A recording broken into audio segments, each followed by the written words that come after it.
Hi, it's Stephen DiPietro from servingreason.com, and remember, it's all about service with purpose.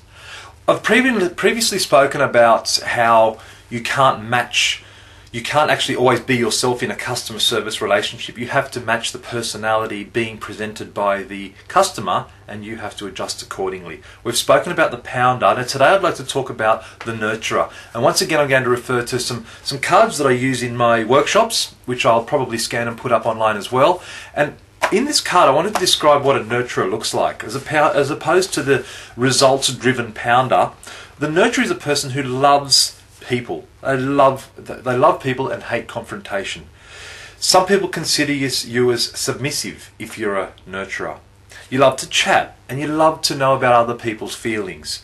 You don't respond well to pressure, and you'll change the subject if you're uncomfortable.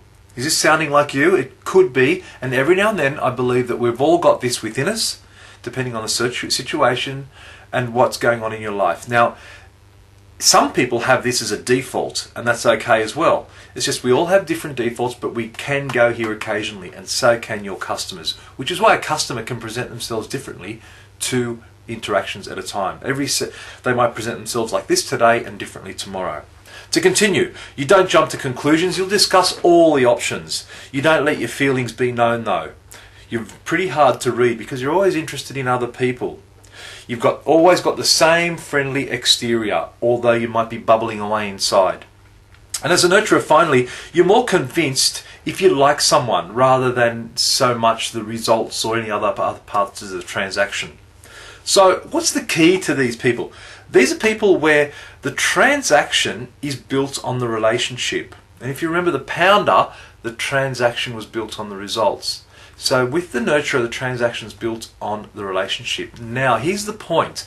If you are a nurturer or presenting yourself as a nurturer today as a customer presents you as a nurturer, and I, on the other hand, am feeling like a pounder. Everything's in a hurry. I've got to close the store.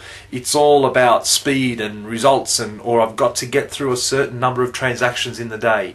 The nurturer is coming in looking for one thing, those things I just described, about the relationship and the discussion and the feelings, and you're going to go in there and go, well, the price is this, and this is how it works, and that's done. And you're looking for a quick transaction. They're not going to match. If the person is presenting themselves as a nurturer, you've got to meet them as a nurturer. You've got to change. It's your responsibility as the server to change your transaction and your personality to meet them to make the transaction.